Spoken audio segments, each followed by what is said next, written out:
Hi, everyone, and welcome back to another chart of the week. I'm Lisa Miller. We're going to be talking a little bit more about Gen Z today, and we're going to talk specifically around how perceptions turn into reputation, and that reputation can shape confidence. So let's take a look at this chart. I've been talking about how Gen Z feels more protected than prepared, but I wanted to compare that to people that are employed, Gen Z versus not Gen Z, and the perceptions of them.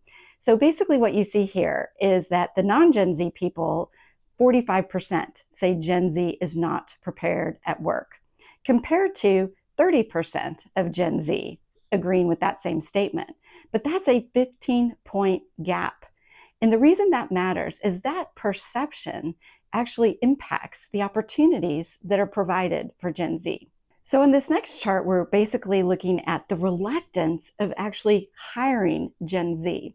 And you can actually see that there is quite another gap happening there. So Gen Z's perceptions are they're not as likely to get those hiring opportunities. But it goes further than that. I actually asked about, once you're at work, do you feel like you're getting the same opportunities as other generations? And again, that we see the gap.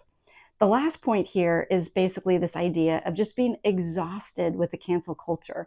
And Gen Z, the more that perception turns into reality, it impacts their confidence in that their generation is getting canceled and not the same opportunities.